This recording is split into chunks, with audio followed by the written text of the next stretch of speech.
Well, first of all, we tried to get Peter Beardsley, and they wanted 3 million at the time. I always remember the manager saying, no, it's 3 million. And about 3 weeks later, they sold him to Liverpool for 1.9, you know.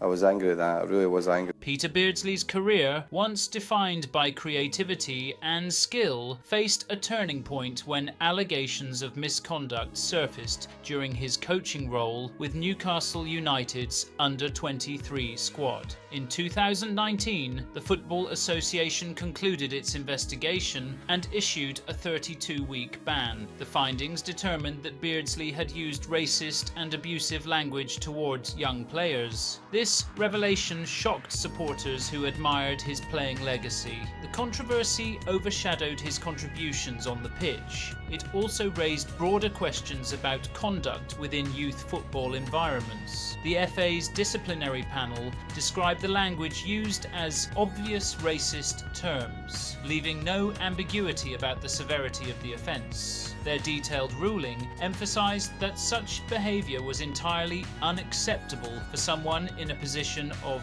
authority.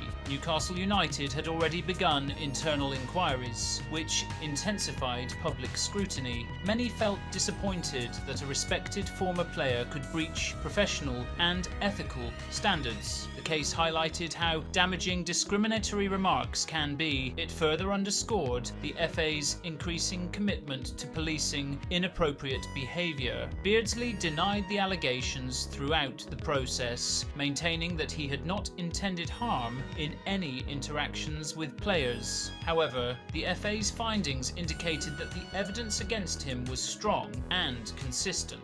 Witness testimonies played a major role in shaping the final decision. The disciplinary body stressed that intent did not excuse the impact of his words. This reasoning guided the severity of the punishment. It also reflected evolving expectations for safeguarding young athletes. The 32-week ban meant Beardsley was barred from any football-related activities, marking a rare and serious sanction for a coach of his stature.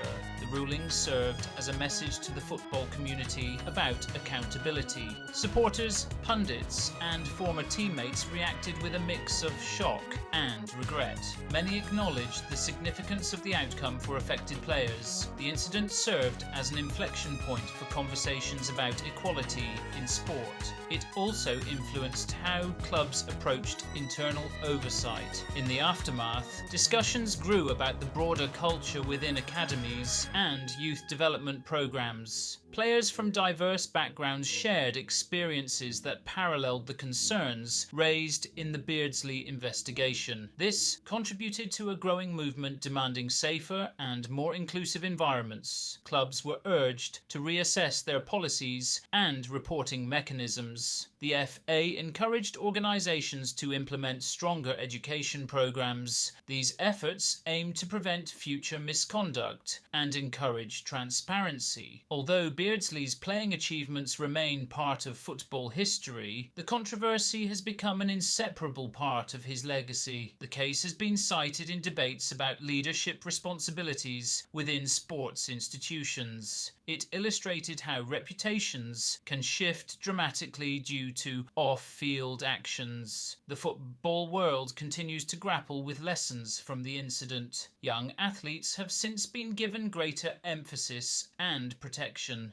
and the sport remains vigilant in confronting discriminatory behaviour wherever it appears. During Beardsley's tenure as Newcastle United's under-23s coach, formal complaints emerged that shifted the spotlight away from his reputation as a beloved former player. Midfielder Yassin Ben Elmhani lodged the initial claim, soon supported by several teammates who described inappropriate conduct. Their statements alleged repeated use of abusive and racially charged language. The FA later formalised 3 specific charges linked to these incidents. each related to comments deemed insulting and discriminatory under their rules. The escalation from internal concern to an official inquiry marked a pivotal moment. The Independent Regulatory Commission reviewing the case emphasized the seriousness of the accusations brought forward. They examined testimonies from players, staff members, and others present during key interactions. The consistency of the accounts strengthened the case against Beardsley. Evidence suggested that the remarks were not isolated but part of a pattern. The panel ultimately ruled the incidents proven. Their findings set the foundation for the consequential disciplinary actions that followed. One major incident involved a team-building trip to a Go 8 climbing centre, attended by several young players. At the event, Beardsley reportedly told black players of African heritage, "You should be used to that," implying a connection to racial stereotypes. The Commission found this remark clearly discriminatory in nature. Testimonies described the discomfort and shock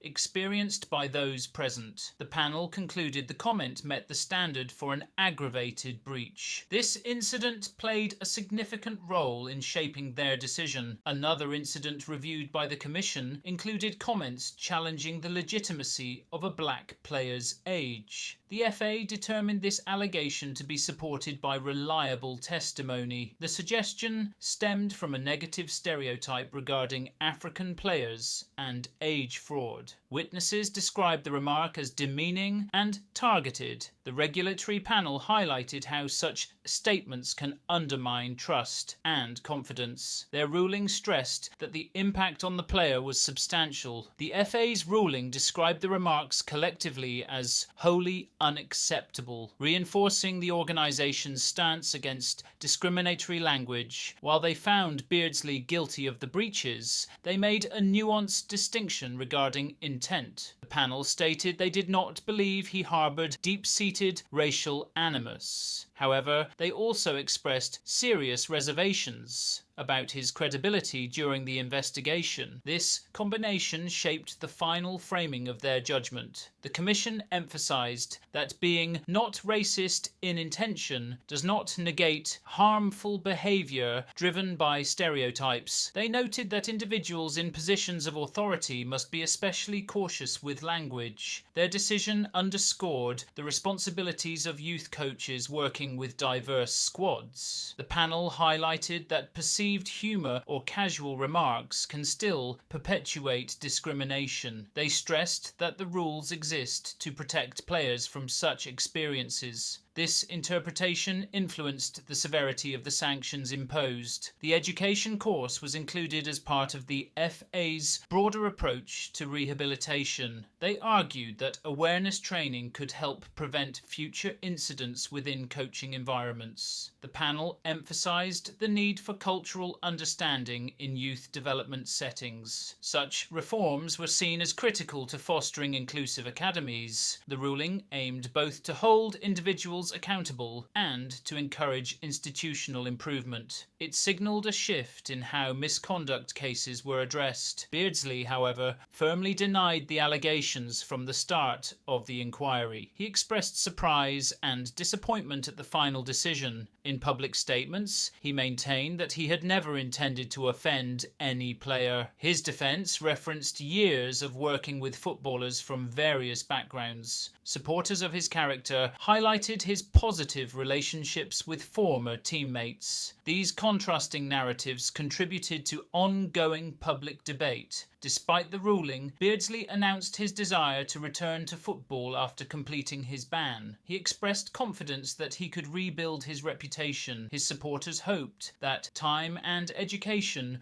would allow for reintegration. However, the controversy left a significant impact on perceptions within the sport. Many clubs grew more cautious about recruitment and oversight. The case highlighted how reputational damage can outlast disciplinary disciplinary periods. The 2019 case fueled broader debates about behavioural expectations for retired players transitioning into coaching roles. Many argued that playing experience alone does not guarantee suitability for youth development work. The findings highlighted the importance of communication training and cultural awareness. Football's governing bodies stressed that safeguarding must remain a priority. The situation underscored how power dynamics can affect player welfare. These lessons were widely discussed in training circles. Youth development programs across the country responded by reassessing their internal policies. Clubs implemented stronger anti-discrimination protocols and clearer communication standards. Education sessions became more widespread within coaching teams. The FA encouraged consistent training to prevent similar incidents. The fallout from the case helped accelerate these reforms. Many saw the situation as a catalyst for needed cultural change. Thank you for reading this script